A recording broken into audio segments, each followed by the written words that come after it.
যে পুরনো বাসগুলোকে আর চলতে দেওয়া হবে না। এখন আমরা বিআরটি এর সাথে মিলে একসাথে পুরনো বাসগুলোর বিরুদ্ধে অভিযানে যাব। এই কাজগুলো সাইমালটেনিয়াসলি হতে হবে। যে পুরনো বাস রাস্তা থেকে সরবে, নতুন বাস যেগুলো হয়তো ইলেকট্রিক ভেহিকেল, ইলেকট্রিক বাসেস, সেগুলো আসবে। ভালো সংবাদ হচ্ছে যে আমরা অলরেডি 250টা, তাই না, বাস কেনার টাকার অনুমোদন পেয়ে গেছি।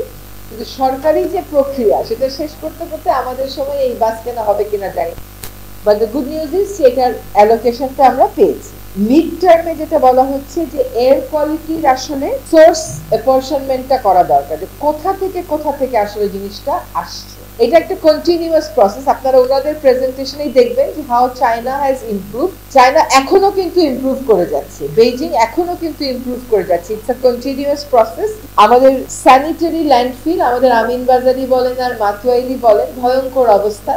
এবং সেখানে আবার আগুন লাগিয়ে বর্জ্যের ভলিউম কমানো হয়। যখন আগুন লাগায় তখন আবার যে স্মল পার্টিকেল গুলো আসে ওটা বায়ু দূষণ আরো বাড়িয়ে ফেলে। সেজন্য ওনারা বলছেন যে আমাদের স্যানিটারি ল্যান্ডফিল করতে হবে এবং ওয়েস্ট ম্যানেজমেন্টের ইনসিনারেটরি বলেন, সিগ্রেগেশনই বলেন, এগুলো শুরু করে দিতে হবে। আমাদের গোটা দেশ থেকে রান্নার জন্য আমরা যে ফুয়েলটা ব্যবহার করি এটা ক্লিন হইতে হবে। ওনাদের পরামর্শ হচ্ছে এখানে এলপিজি ব্যবহার করতে হবে। আরেকটা হচ্ছে ট্যাক্স পলিসিজ আমাদেরকে অ্যাডজাস্ট করতে হবে। এই যে একটু আগে বললাম আমরা ফেন্স অ্যান্ড স্প্রে, আমাদের দেখতে হবে যে এই সমস্ত জিনিসে আমাদের ট্যাক্স কিরকম। আমরা যেরকম আপনারা জানেন যে এয়ার পিউরিফায়ারের ট্যাক্স একেবারেই কমিয়ে দিয়েছি যাতে করে জনগণ ওটা এভেইল করতে পারে। এই মুহূর্তে আমরা বাংলাদেশ বেস্ট প্রকল্প বলে একটা প্রকল্প আছে, বাংলাদেশ ক্লিন এয়ার প্রজেক্ট বলে একটা প্রকল্প অনুমোদিত হয়েছে এবং জাইকার একটা প্রকল্প অনুমোদিত হচ্ছে। এই তিনটাতেই আমরা এয়ার কোয়ালিটি ম্যানেজমেন্টের জন্য ইনভেস্টমেন্টের ব্যবস্থা রেখেছি। সেগুলো হয়তো প্রকল্পটা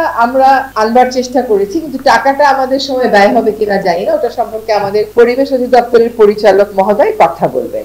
আমরা আরেকটা কথা ভেবেছি, ঢাকা শহরে ইটভাটা, ঢাকার আশেপাশের কোন এলাকাগুলোকে নো ব্রিক ফিল জোন ঘোষণা করলে শীতকালে আর বাতাসটা এদিকে আসবে না। এখানে নো ব্রিক ফিল জোন ঘোষণার একটা আইনি প্রক্রিয়ার ভিতর দিয়ে আমাদেরকে যেতে হবে। আমাদেরকে বাংলাদেশ নৌবাহিনী একটা ম্যাপ করে দেখিয়ে দিয়েছে যে কোথা থেকে আসলে বাতাসটা আসে। আপনার শীতকালেই ইটভাটা ইট পোড়ায়, শীতকালেই আপনি ইটভাটা চান না, কারণ তখনই দূষণটা মারাত্মক পর্যায়ে থাকে। তো এইটাও একটা কথা আমরা ভেবেছি। আরেকটা কথা যেটা আমরা চিন্তা করেছি সেটা হচ্ছে যে বালুর বস্তা এবং সিমেন্টের বস্তাগুলো, বালু এবং সিমেন্ট ঢাকা শহরে ঢুকে যায় ট্রাকে করে সম্পূর্ণ উন্মুক্ত থেকে। আমরা দুইটাই চেষ্টা করব। একটা হচ্ছে এইগুলো ব্যাগে ভরে ঢাকায় আসতে হবে, আর যদি ব্যাগে ভরে আসার প্রক্রিয়াটা সময়ের সাপেক্ষে হয় তাহলে কাভার ছাড়া কেউ ঢুকবে না, সেখানে আমাদের হাইওয়ে পুলিশের সাহায্য নিতে হবে।